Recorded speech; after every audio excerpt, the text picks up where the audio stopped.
이 인물 자체 조명한다기보다는 아까 감독님 말씀하신 그 엔딩 10분, 영화로 치면 그 엔딩 10분에 해당하는 그 장면이 저는 떠올라서 이 인물을 가지고 왔어요.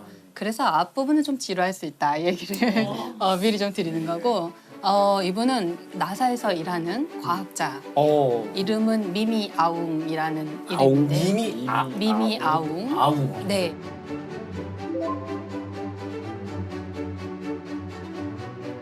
이제 미얀마 분이시고 미국에서 오랜 세월 동안 근무하셨었고 놀라운 기술을 가진 공학자인데요. 요즘에 우리가 화성을 탐사하는 로버를 보내고 거기에 화성에 헬리콥터도 보냈어요. 네. 기사 본 것 같아요. 아주 작은 헬리콥터인데요. 그 헬리콥터 이름이 인제뉴어티라는 헬리콥터인데요. 날개는 한 1.2m 정도인데 안에는 굉장히 본체는 굉장히 작고 가볍고 한 2kg 정도도 안 되는. 아니 저는 화성에 헬기를 뭐가 보냈다가 다시 이륙시켰다는 게 생각보다 업적이 상당히 미미하다. 미미한.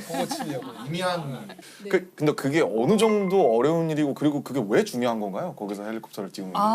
화성은 대기가 희박하기 때문에 날개를 엄청나게 빨리 돌려야 겨우 조금 한 몇 미터 떠보는 정도예요. 지상에서 실험할 때는 얘를 아예 진공 챔버에서 실험을 해요. 지구에는 진공에서? 대기가 너무 많잖아요. 근데 화성에서 작동하는지 확인하려면 진공 챔버에 넣어야 될 정도로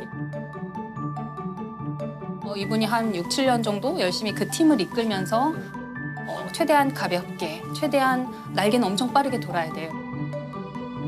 그러니까 그 약간의 네, 공기 아주 약간의 한 1% 정도, 1%의 공기를 가지고 1%? 뜨겠다. 네, 라는 거죠. 굉장한 도전이었다고 했고 사람들이 그거를 인류가 비행기를 발명했던 사건과 맞먹는다라고 표현했어요. 이제 화성에 대해서 탐색할 때 화성 주위를 도는 인공위성을 보내거나 아니면 화성 표면에 착륙하거나 이 두 가지밖에 할 수 없었어요. 표면에서 이제 로버가 열심히 걸어다니면서 바퀴를 굴러가면서 힘들게 운전을 해서 되게 느리거든요, 속도가. 아주 오랜 시간 이제 진행하면서 이제 탐사를 하게 되는데 헬리콥터를 타고 갈 수 있으면 살짝 떠서 좀 날아가서 내려가면 금방 이동할 수 있잖아요. 네. 그리고 이제 1%밖에 안 되지만 대기에 무엇이 있나 이런 것들을 탐사하는 데 되게 좋은 수단인데 그래서 우리가 이제 그런 그 헬리콥터, 화성 헬리콥터에 대해서 말할 때 새로운 차원을 하나 추가한 것이다. 그 정도. 이렇게 표현을 했어요. 근데 사실은 그 정도 환경이면 뭐 달도 있을 테고 가까워. 네. 근데 왜 하필 화성으로? 왜 화성까지 가야 했냐면 하루가 24시간 한 조금 넘어요. 25시간은 안 되고 24시간 조금 넘거든요. 그나마도 인간이 가서 혹시 방문하게 된다면 조금 더 우호적인 곳이다라는 거고요. 그러니까 인간이 굉장히 익숙한 생활 리듬으로 우주 비행사들이 거기서 활동할 수 있어요. 그리고 화성엔 그래도 1%지만 대기가 있긴 있어요. 달에는 없죠. 달에는 없으니까 달에서는 헬리콥터 비행기를 띄울 수가 없거든요. 아예 불가능해요. 달에서 날아다니려면 이렇게 점프를 잘하면 돼요.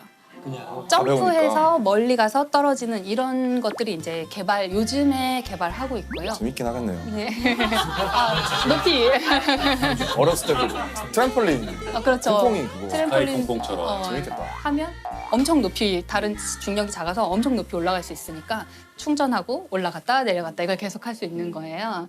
그리고 화성 그러면 이제 우리가 어렸을 때부터 뭐 화성 침공, 그렇죠. 우주 전쟁 이런 거 항상 화성인들이 침공하는 소설이나 영화나 이런 것들을 많이 봤었는데 선생님께서는 화성에 생명체가 있을 가능성은 어느 정도로 보세요? 시간이 중요한데요. 지금은 저는 없다고 보고요. 과거에 있었을 수 있다라는 게 행성과학자들의 거의 동의하는 이론입니다. 그 근거가 혹시 하나라도 우리가 알 수 있다면. 근거가 이번에 최근에 간 이 로버가 이름이 퍼서비어런스라는 로버가 갔는데요. Current speed is about 30 meters per second, altitude of about 300 meters. Perseverance is continuing to descend on the parachute. Touchdown confirmed. Perseverance safely on the surface of Mars. 얘가 어디에 착륙했냐면 삼각주 지형에 착륙했어요. 삼각주지. 그래서 거기 그 삼각주 지역 주변을 지금 열심히 탐색을 하고 있어요. 삼각주라 그러면 우리가 흔히 이제 강물들 모이고 네네. 이런 정도의 물이잖아요. 그렇죠. 근데 그 물이 우주 밖으로 흩어졌을 리는 없고 그동안 아무리 오랜 세월이 흘러도 우주 밖으로 흩어졌죠. 흩어졌어요. 아, 근데 그러면은 과학자분들은 대부분 모든 생명체는 물에서 왔을 것이다라고 추정을 하시는 건가요? 우리가 알고 있는 한에서는 그렇죠. 우리가 우주 안에 있는 생명체에 대해서 지구 생명체밖에 몰라요. 아, 그렇죠. 우리가 알고 있는 본 적이 예제가 없으니까. 지구 생명체밖에 없어서 지구 생명체는 바다에서부터 발원했다고 사람들이 알고 있고 모르죠. 화성에 사실은 물이 아니라 다른 데에서 생명체가 기원했을 수도 있는데 우리는 엉뚱하게 물의 흔적만 찾고 있다든지 아, 그럴 수도 그럴 있겠네요. 수도 있죠. 근데 생명체라는 정의가 우리와 같은 이런 형태의 존재가 있을까 이거에 대한 정의지 맞아요. 생명에 대한 정의가 서로 다를 수 있잖아요. 그렇죠. 맞아요. 그렇네요. 예를 들면은 이미 뭐 그런 얘기 있잖아요. 이미 외계의 존재들이 와 있다. 아, 우리가 모를 맞아. 뿐. 그 예를 들면 음악이 그냥 외계의 존재일 수도 있는 거잖아요. 인간에게 바이러스처럼 스며들어서 발현하면 퍼져가고 막 음악이 우리가 인간이 만드는 거라고 생각하지만 인간에게 깃들어서 살고 있는 어떤 것일 수도 있잖아요.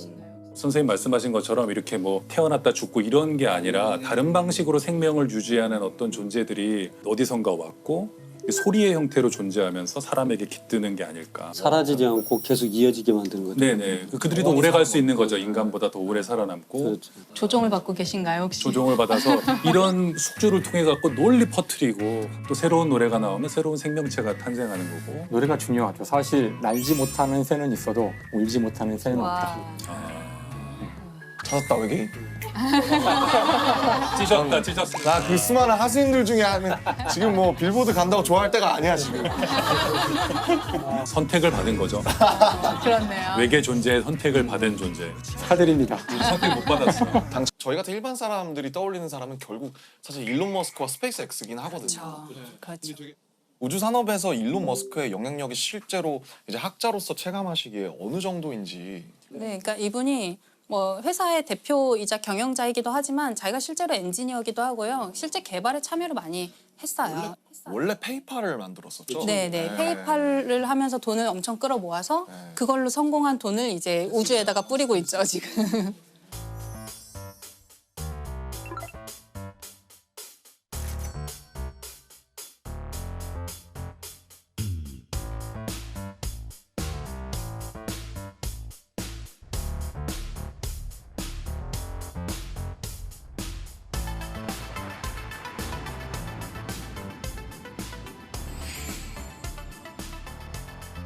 듣기로는 위성을 3,000개를 쏘아 올렸다. 네, 뭐 한 번에 막 수십 개씩 계속 쏴가지고요. 아, 그렇게 많이 돈이 많나? 돈이 많아.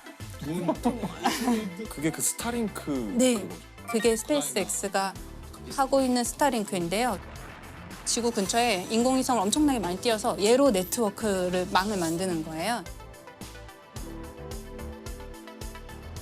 지구 어디서나 통신할 수 있게 한다 이런 계획이 되게 많이 있고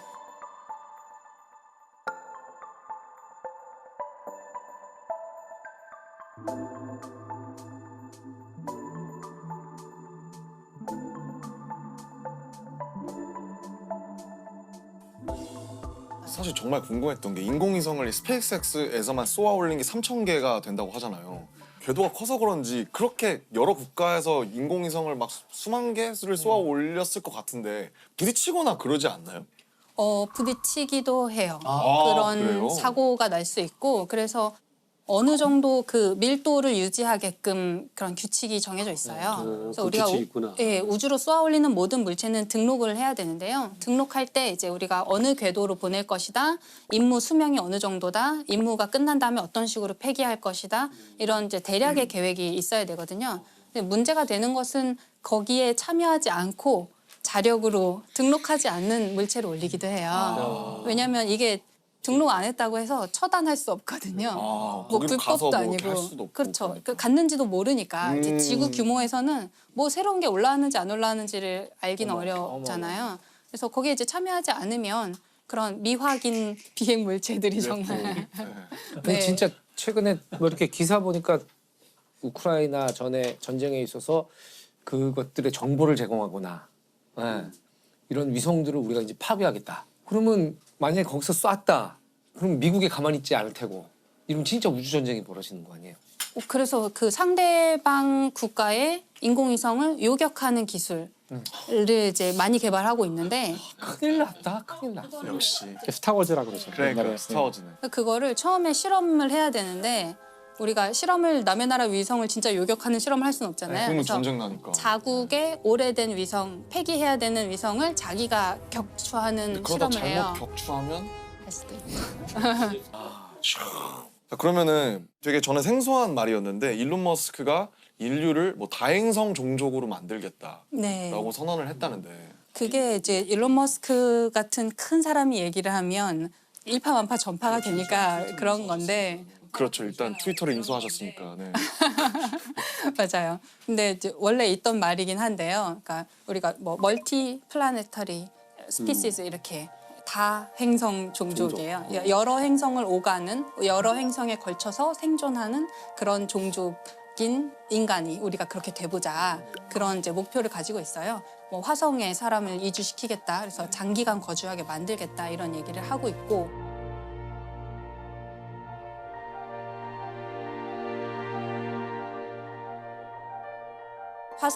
인류를 화성에 보내겠다는 계획을 제안하는 곳은 꽤 있었는데 그 중에 가장 잘하고 있고 가장 잘 살아남아 있고 진짜 할 것 같은 데가 스페이스X예요.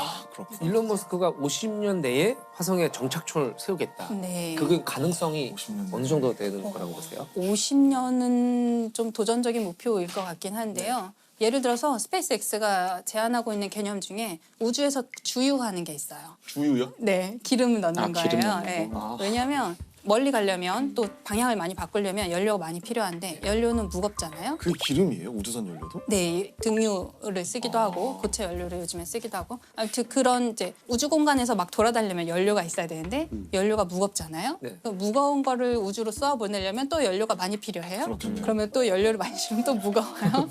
이게 이제 로켓 방정식의 저주라고 사람들이 얘기하는 로켓 공식인데. 방정식의 저주. 네, 지구를 탈출하기 위해서 드는 연료와 에너지 양을 계산하는 건데요. 네. 연료를 많이 싣고 가고 싶은데 그러면 연료가 또 필요하고 이거예요. 그래서 어디선가 타협점을 어디선가 찾아야 되는데 스페이스X 같은 데서 제안하는 거는 일단 띄워요. 일단 해서 우주공간 띄워놓고 기름만 가지고 있는 연료만 가지고 있는 우주선을 또 띄워서 우주공간에서 도킹을 시켜서 급유를 하는 거예요. 그래서 주유를 해주고 얘는 다시 지구로 돌아오고 그럼 얘는 우주공간에서 이제 더 멀리 갈 수 있는 에너지를 다시 갖게 되잖아요. 미 공군이 사용하는 공중급유기를 우주에서 하겠다는 거죠. 네, 그걸 이제 좀 더 큰 규모로 하려고 하는 거죠. 그래야지 화성까지 가서 화성에서 착륙했다가 뭐 만약에 필요하면 화성에서 다시 돌아올 수도 있고 또 다르게 접근하는 데도 있는데요. 예, 아랍에미리트 연합이라는 이게 나라가 돈이 많아서 그런가요? 그렇죠. 그렇겠죠. 네. 네. 일단 자본이 뭐 네, 거기는 이제 석유로 자본을 많이 가진 나라고 그런데 석유가 한계가 있잖아요. 그렇겠죠. 언젠가는 바닥 날 거란 말이에요. 그러면 석유를 가지고 경제를 부흥시킨 이 나라는 다음 단계를 이제 준비를 미리 해야 대비를 해야 돼요. 네. 그것은 개인 과학자의 차원이 아니라 어쩌면 국가 차원의 네. 미래를 위한 대비일 수도 있겠어요. 이 아랍에미리트가 화성에 2117년까지 도시를 만들겠다. 2117년. 네, 2117년까지 이제 그 계획을 2017년에 발표하면서 100년 100년 내에 안에. 하겠다라고 한 건데요.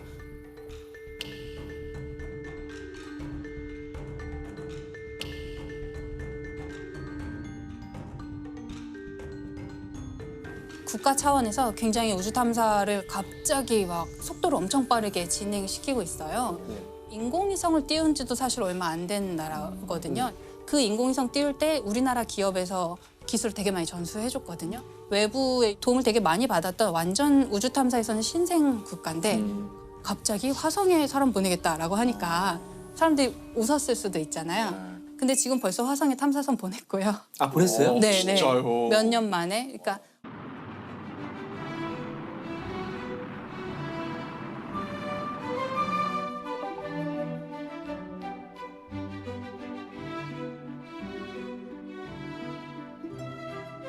원래는 어떤 한 국가가 열심히 준비를 해서 화성 탐사선 정도 보내려면 한 10몇 년 정도 준비를 해요. 개발 기간.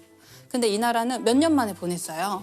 모든 걸 국산화하겠다 이런 전략이 아니고 외부에서 도움을 받을 수 있는 건 다 받겠다. 받아서. 이런 전략을 좀 선택한 것 같아요. 왜냐하면 여기는 우주 탐사를 잘하는 것도 목표지만 화성에 가야 된다는 실제적인 목표가 있기 때문에 첨단 과학부라는 이제 정부 조직이 있는데 거기 장관이 사라 알 아미리라는 장관님이 장관도 하시고 화성에 간 그 아말 프로젝트의 담당자기도 해요. 그래서 자기가 실제로 공학자기도 하고 교육에도 굉장히 관심을 많이 가져서 화성 탐사, 뭐 우주 탐사 이런 걸 하면서 그거에 대한 내용을 교육에 아이들 학교에서 굉장히 많이 가르치게 바꿨다고 하더라고요. 교육 과정을 바꿔서 우주 탐사가 당연한 거야라고 가르치는 교과서를 네. 배우고 자라는 아이들은 우리랑 세대가 완전히 달라지는 그러겠어요. 사고 방식이 달라지는 거죠. 화성 가겠다, 화성 이주하겠다가 국가의 테마가 된 게 재밌더라고요. 예, 현실적으로 가능할까요?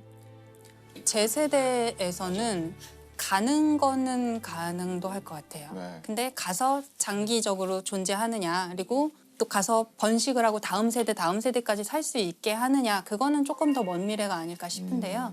되게 재밌는 게 그거를 우리나라 외교부에서 연구를 한 적이 있어요. 그래요? 네. 근데 왜 외교부죠, 근데? 그게?